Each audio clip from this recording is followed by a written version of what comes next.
नमस्कार, बातों बातों में आपका स्वागत है।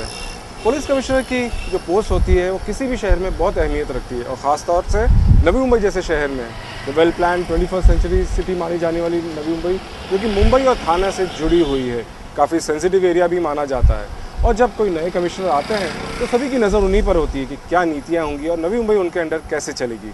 ऐसा ही हुआ है हाल ही में। नवी मुंबई को एक नए पुलिस कमिश्नर मिले हैं, श्री प्रभात रंजन साहब, और वही आज हमारे मेहमान हैं। सर, वेलकम टू बातों बातों में। Thank you. सर, कुछ समय हो गया है आपका नवी मुंबई में आकर। आपने कहा था कि मैं थोड़ा स्टडी करूंगा और फिर बात करूंगा मीडिया से खुलकर। हम उस पर सब चर्चा करना चाहेंगे, पर पहले नवी मुंबई के लोग आपको थोड़ा और जानना चाहेंगे। सर, किस तरह से आप पुलिस फोर्स में आए, कुछ उसके बारे में बताइए। पुलिस फोर्स में मेरा आना एक तरह से थोड़ा सा एक्सीडेंट ही माना जाएगा, क्योंकि मैं एकेडमिक्स में ज़्यादा इंटरेस्टेड था जी। और मैं बिहार का रहने वाला हूँ। वहाँ की जो सबसे अच्छी यूनिवर्सिटी है मानी जाती है पटना यूनिवर्सिटी, वहाँ से मैंने फिजिक्स में एमएससी किया। मेरा यूनिवर्सिटी में दूसरा मतलब I was second placed in university. तो मेरा इंटरेस्ट एक्चुअली फिजिक्स में एकेडमिक्स में जाने का था, उसमें रिसर्च या टीचिंग इस प्रोफेशन में जाने का था। लेकिन एक जिस तरह के जो मेरी उम्मीदें थी एकेडमिक्स से कि जिस तरह के माहौल में मैं एकेडमिक्स को ग्रो करूंगा, वो माहौल शायद मुझे वहाँ मिल नहीं पा रहा था। और मेरे पिताजी सिविल सर्विसेज में थे, उनकी बहुत दिनों से इच्छा थी, पहले से भी इच्छा थी कि मैं सिविल सर्विसेज ज्वाइन करूं। तो उन्होंने जब मुझे देखा कि मुझे यहाँ कुछ मिल नहीं पा रहा है, मैं थोड़ा फ्रस्ट्रेटेड दिख रहा हूँ, तो उन्होंने मुझे बोला कि क्यों नहीं फिर तुम सिविल सर्विस के लिए ट्राई करते हो। और इस तरह से मैंने ट्राई किया। बाद में मैंने दिल्ली गया, दिल्ली में मैंने एमए इन इकोनॉमिक्स भी किया, इकोनॉमिक्स में भी एमए किया। हाँ, अच्छा, फिजिक्स से आप इकोनॉमिक्स? हाँ, इकोनॉमिक्स में किया। और फिर वो मैंने फिजिक्स और इकोनॉमिक्स सब्जेक्ट रख करके सिविल सर्विस की परीक्षा दी और इस तरह से मैं पुलिस में आ गया। बट पुलिस फोर्स ही क्यों चुना? सिविल सर्विसेज में और भी हो सकता है। ये भी एक एक्सीडेंट ही माना जाएगा, क्योंकि उस समय सिलेक्शन का प्रोसीजर मेरिट कम चॉइस रहता था और उस मेरिट कम चॉइस के हिसाब से जो मेरा पोजीशन था, मैं करीब ऑल इंडिया में मेरा स्थान करीब 200 के कुछ ऊपर था। अच्छा। तो उस हिसाब से फिर मुझे पुलिस फोर्स मिल गई। तो जब सिलेक्शन हुआ पुलिस के फोर्स में, तो दिमाग में क्या था उस टाइम पे? क्योंकि फैमिली में तो कोई पुलिस में थे? फैमिली में नहीं, मेरे पिताजी जैसे मैंने बताया कि वो सिविल सर्विसेज में थे, तो पुलिस के बारे में जो एक इमेज होती है लोगों की, डेफिनेटली प्रॉब्ली उस जो स्टीरियोटाइप इमेज में मैं फिट नहीं होता था। जी। तो थोड़ा सा एप्रीहेंशन तो था। लेकिन जब मैंने पुलिस फोर्स ज्वाइन किया, जब मैं ट्रेनिंग एकेडमी में गया, तो इसमें जो लोगों को जो आप एक इंस्टेंट जस्टिस दे देते हैं जी। जो भी लोग पुलिस स्टेशन में आते हैं, कुछ बहुत तकलीफ में आते हैं, और उस समय जो आप इंस्टेंट जस्टिस उनको देते हैं, उस समय जो आपको उनकी दुआएं लगती हैं, वो मुझे काफ़ी अपील कर गई। तो मैंने सोचा कि जब इसमें आ ही गए हैं तो let us make the best of it. आपकी जर्नी भी काफ़ी ज़बरदस्त रही है, उसके बारे में बताइए। कुछ खास एक्सपीरियंसेस जो हुए हैं आप पुलिस फोर्स में जर्नी? पुलिस फोर्स में जर्नी हमारी, मैं जब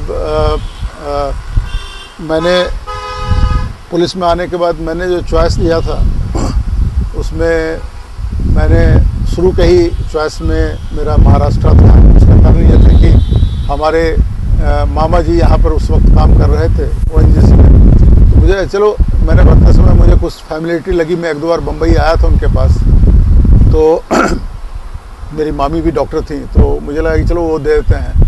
तो मेरिट के हिसाब से मेरा महाराष्ट्र काडर आ गया। महाराष्ट्र काडर आने के बाद हमारी इनिशियल ट्रेनिंग तो जितने भी आईपीएस ऑफिसर होते हैं सबकी हैदराबाद में हमारी नेशनल पुलिस अकेडमी है, सरदार वल्लभ भाई पटेल। वहाँ से आने के बाद जब मैं महाराष्ट्र आया तो सबसे पहले हमारी जो महाराष्ट्र की पुलिस अकेडमी नासिक है, वहाँ पर 2-3 महीने हम लोग रहे। फिर हमारी डिस्ट्रिक्ट ट्रेनिंग जो थी वो अमरावती डिस्ट्रिक्ट में हुई।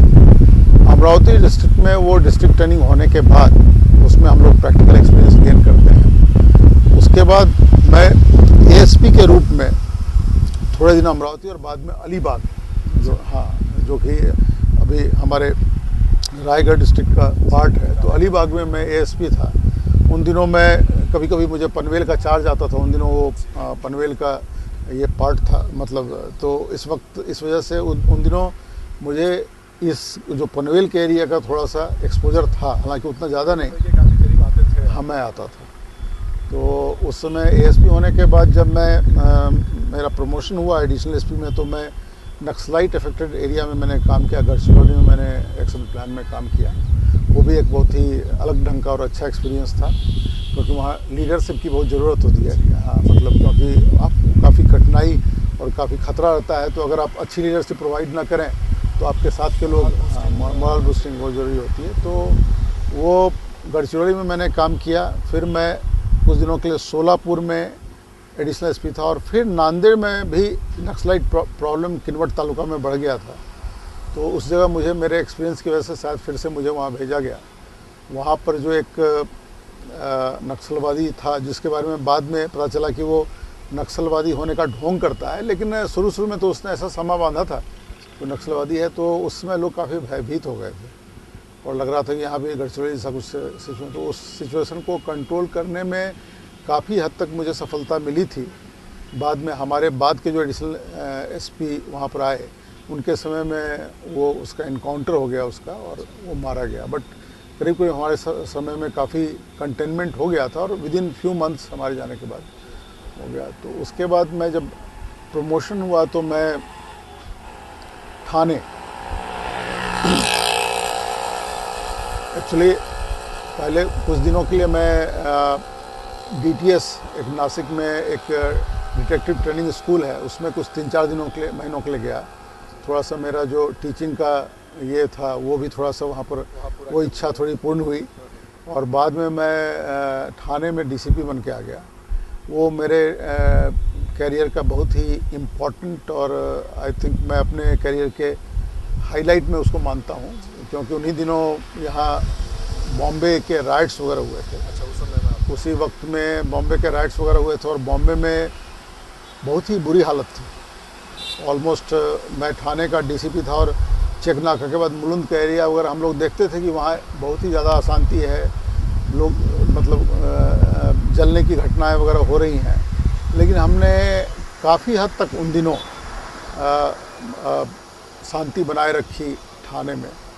उन्हीं दिनों आरडीएक्स का एक बहुत बड़ा साठा, आरडीएक्स का एक बहुत बड़ा कैच हमने भायंदर क्रीक से उन दिनों पकड़ा गया था, जो कि उस समय का, और शायद अभी तक भी शायद बहुत बड़ा, सबसे बड़े कैच में आएगा, क्योंकि करीब करीब 2 टन के आसपास आरडीएक्स और दूसरे उसमें कुछ मिला करके एक्सप्लोसिव्स थे, वो पकड़े गए थे। उन दिनों उतना इलेक्ट्रॉनिक मीडिया उतना एक्टिव नहीं था, बट उन दिनों भी बीबीसी वगैरह पर वो बातें खबर में आई थी। इनफैक्ट हमारे कुछ पुराने दोस्तों ने उसी बेसिस पर मुझे फिर फ़ोन वगैरह भी किया, उनको पता चला कि मैं यहाँ आ गया हूँ। फिर मैं वहाँ से एसपी नांदेड़ बन के गया। वो भी एक डिफ़िकल्ट और मेरे लिए अच्छा पीरियड है, जिस पीरियड में कि जो मराठवाड़ा यूनिवर्सिटी का नेम एक्सटेंशन हुआ डॉक्टर बाबा साहब अम्बेडकर, तो वो जब पिछली बार इसकी कोशिश की गई थी तो वहाँ Nanded was the worst affected. वहाँ इतना ज़्यादा हुआ था कि उस वक्त नहीं कर पाए थे हम लोग, तो इसलिए वो भी बहुत चैलेंजिंग टास्क था। और इस बार जब नेम एक्सटेंशन किया गया तो जनसंपर्क बढ़ा करके हमने उसको काफ़ी कुछ, वहाँ पर कोई भी मेजर सीरियस घटना नहीं हुई, एक आध घटना हुई छोटी मोटी, मेजर सीरियस घटना नहीं हुई। उसके बाद मैं वहाँ से नांदेड़ से 4 साल के लिए नेशनल पुलिस अकेडमी में फैकल्टी के रूप में गया, और वहाँ मुझे 4 साल तक आईपीएस ऑफिसर्स को ट्रेन करने का मौका मिला। और मेरी जो एकेडमिक्स की थोड़ी सी जो इच्छा थी वहाँ थोड़ी बहुत मेरी पूरी हो गई। 4 साल तक मैंने पूरे भारत के आईपीएस अधिकारियों को ट्रेन किया है। आजकल वो सब आईजी वाईजी के लेवल पे हैं, डीआईजी आईजी हैं, तो उनसे जब मिलता हूँ तो बड़ी खुशी भी होती है। तो फिर जो शौक था वो भी साथ साथ पूरा हो गया। मैंने मुझे एक्चुअली यहाँ के जो पहले पुलिस कमिश्नर रह चुके हैं अहमद जावेद साहब, वो भी वहाँ पर थे। अच्छा। और वो आए, और उनके बाद में, क्योंकि वो चाहते थे कि महाराष्ट्र पुलिस प्रोफेशनलिज्म के रूप में काफ़ी ऊंची मानी जाती है, तो वहाँ के जो डायरेक्टर थे पुलिस अकेडमी के, वो चाहते थे कि कम से कम एक महाराष्ट्र कैडर का एक ऑफिसर जरूर हो, तो उन्होंने फिर हमें सेलेक्ट किया। अच्छा। अहमद जावेद साहब वहाँ से आए, और मैं अच्छा सर 94 से 98 में वहाँ। जी सर, उसके बाद आप मुंबई में भी आपकी पोस्टिंग थी? उसके बाद मुंबई सिटी में मैंने काम नहीं किया है, बट ऐसे वहाँ से आने के बाद मैं रत्नागिरी का एसपी था। जब मैं लौट के आया तो रत्नागिरी का एसपी था, वहाँ करीब 1 साल मैंने काम किया। उन दिनों वो जो वहाँ जो पावर एनरॉन वगैरह का जो था वो करीब ख़त्म होने का आ गया था। एक्चुअली उसका ज़्यादा क्रेडिट तो हमारे पिछले एसपी उनको जाता है, उन्होंने बहुत कुछ उसको हैंडल कर लिया था। थोड़ी बहुत छोटी मोटी बातें हमने हैंडल की। 1 साल में मेरा प्रमोशन आने के बाद मैं नागपुर में एडिशनल सीपी बना। नागपुर में एडिशनल सीपी बनने के बाद मैं अमरावती का सीपी बन के गया। अच्छा। वहाँ से मुझे अमरावती सीपी बन के भेजा गया और अमरावती सीपी से मैं बॉम्बे में पुलिस हेडक्वार्टर में जी एक DIG PAW की पोस्ट होती है, prevention of atrocity against women जी। तो उस सेल में मैंने आके काम किया करीब 3 साल। वो भी बड़ा सेटिस्फाइंग टेन्योर था, क्योंकि उसी समय पहले एक जो वीमेन सेल, एक Tata institute of social sciences और अपना पुलिस डिपार्टमेंट और यूनाइटेड नेशंस डेवलपमेंट फंड जो है उनकी एक हमने उसमें MOU की। और जो पहले वो सेल सिर्फ लिमिटेड था, बॉम्बे में 3 सेल थे, उस सेल को हमने पूरे महाराष्ट्र में फैलाने की शुरुआत उस वक्त की और करीब और 7 डिस्ट्रिक्ट्स में हमने वो ये किया। इनफैक्ट अभी जो CBD का सेल है जी उन्हीं दिनों उसी दिनों आया था। मेरे ख्याल से उस वक्त कामरे साहब यहाँ साथ CP थे, तो उन्हीं दिनों उद्घाटन हुआ था। मेरे ख्याल से मैं आया भी था और वो पूरा एक्सपेंशन हुआ और उसमें एक सर्टन रिक्वायरमेंट है वीमेंस की, जो कि हमारे पुलिस डिपार्टमेंट में हम लोग इमीडिएट सॉल्यूशन चाहते हैं।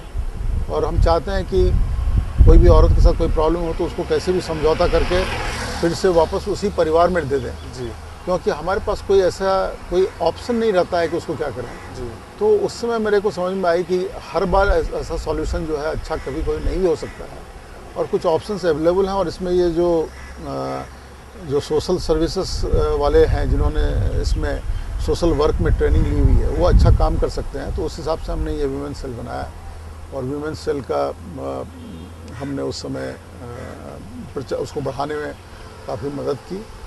और उसके बाद फिर प्रमोशन, IG के प्रमोशन के बाद मैं कुछ 5-6 महीने IG प्रिजन्स के रूप में पुणे में रहा। प्रिजन खाते का भी एक्सपीरियंस आया और उन दिनों IG प्रिजन ही हेड करते थे। अभी ADG की पोस्ट है, उन दिनों IG हेड करते थे। तो मैं वहाँ पुणे गया और फिर वहीं पर प्रमोशन होने के बाद मैं जॉइंट CP पुणे था करीब 2-2.5 साल जॉइंट CP पुणे था। वहाँ से फिर थोड़े दिन CID क्राइम में मैंने काम किया, पुणे में क्राइम का एक्सपीरियंस आया। फिर मैं औरंगाबाद और नागपुर रेंज का IG रहा। अच्छा। औरंगाबाद और नागपुर रेंज का IG रहा, जिसमें कि काफ़ी सेंसिटिव एरिया बीड वगैरह डिस्ट्रिक्ट थी।